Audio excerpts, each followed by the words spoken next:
Hello, it's Mark, and welcome back to Understanding English Grammar. You should have just slammed that first exam. Congratulations on finishing up with that. Now, what happens in the next third of the class? Well, you're going to take everything that you have there, and you're going to be shown how to use it in different places in the sentence. Okay, so it's not a whole lot of new. It is a lot of moving things around that you already know.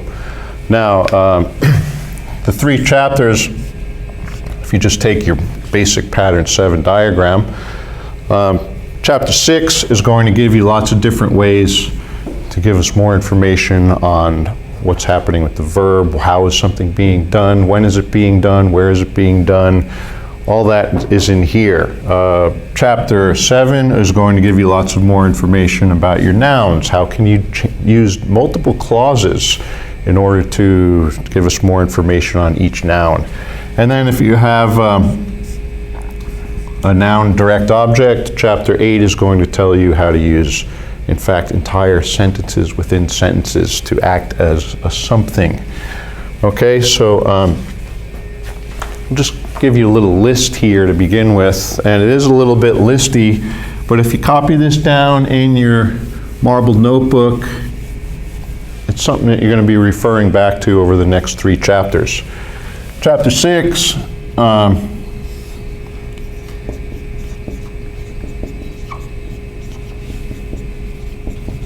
is the adverbial chapter. You focusing on me there, buddy? Mm-hmm. Okay. Now, what are the ways we already know of being adverbial? Well, you have your old adverbs that you've seen already. Whoops. We've seen prepositional phrases being used.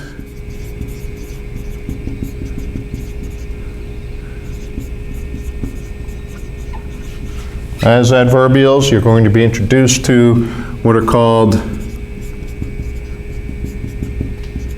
infinitive phrases being used as adverbials. This is the base form of a verb: to play, to eat, to run, things like that. And what else do we have? Oh yeah, we'll have entire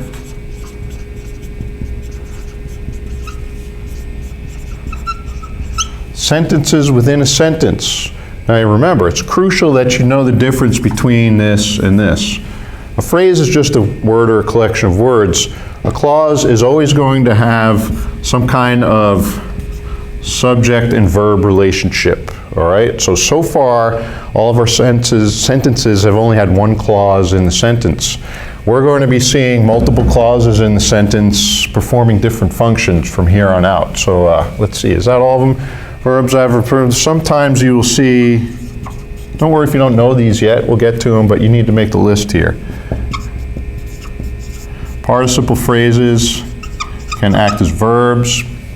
I'm sorry, it can act as adverbs or adverbially. And sometimes you'll have just plain old nouns acting adverbially. That's where chapter 6 is headed. Chapter 7, it's the same idea, okay, but it's your adjectival chapter. What have we had so far for adjectives? Or adjectivals? You've had just plain adjectives, right? Adjectives, we have seen adjectival prepositional phrases.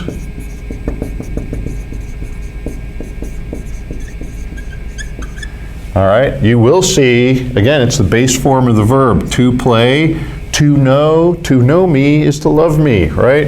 That's the infinitive phrase. You'll see those acting as adjectivals. And then the clause that you'll see, the sentence within a sentence, is the relative clause. This is the house that Jack built. Which house are we talking about? The one that Jack built. All right, and then the adjectival participle. This is when you'll have a verb acting as though it's describing something.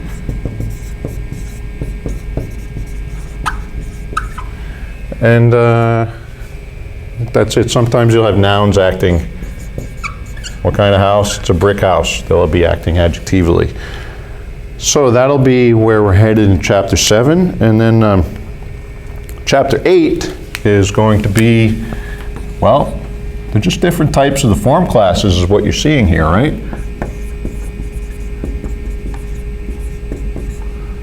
This is the different ways that we're going to be using different parts of the language in order to just act like the something, act like a thing.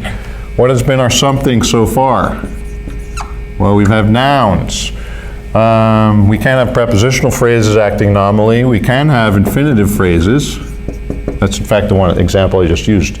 To know me is to love me. Well, we're using the verb form, the base form of the verb, to act like the subject of the sentence. What is to love me? To know me. Don't worry, you'll get it. Infinitive phrases.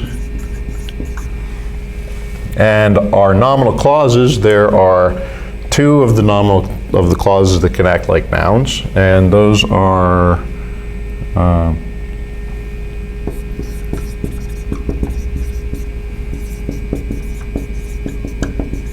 the nominal expletive clause and the nominal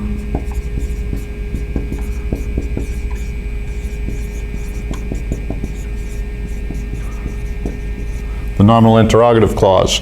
And the one that you've seen most of all is your ing,